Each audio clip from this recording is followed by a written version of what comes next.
Hello hi नमस्कार मुझे आपन प्रिय Bunty SS motive class YouTube channel को आपन को बहुत बहुत स्वागत।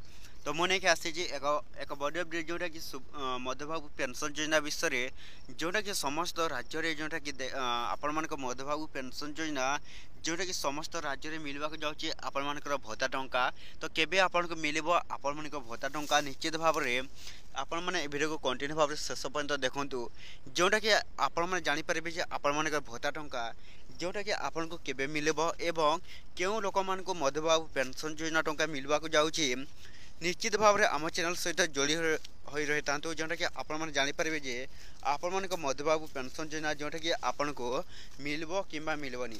तो देखो ओडिशा सरकार मोहन चरण मांझी एक कड़ा नियम जोटा कि होती जे आपण मैंने जदि मध्यबाबू पेंशन योजना टंका ऑनलाइन अप्लाई करेंगे जदि भी रिजेक्ट होता है ताहले आपण मैंने पुणी थे मध्यबाबू पेंशन योजना टंका पाइबा जाऊँच।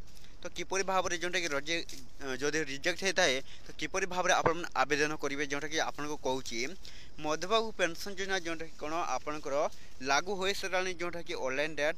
तो जदि भी आपण मैंने मध्यबाबू पेंशन योजना आपण मैंने जदि ऑनलाइन अप्लाई करेंगे ताहले जोटा कि आपण मान मध्यबाबू पेंशन योजना तरफ जोटा कि आपण मान ए डिसेम्बर में मिलवा जाऊँगी।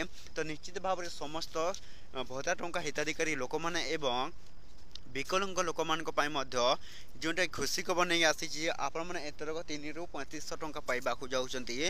निश्चित भाव में आपण मैंने वीडियो को कंटिन्यू देखो आपण मैंने बुझीपारे आपन को केबे मिल।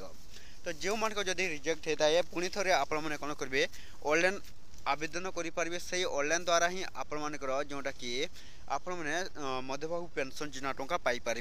तो ये वीडियो था जदि भल लगे आम channel SS motivate class YouTube channel को जदि प्रथम कर आसी सब्सक्राइब करदेवे। तो नुआ नुआ अपडेट वीडियो जोटा कि आपन को कौन मुझे आपन को जनईदेवी।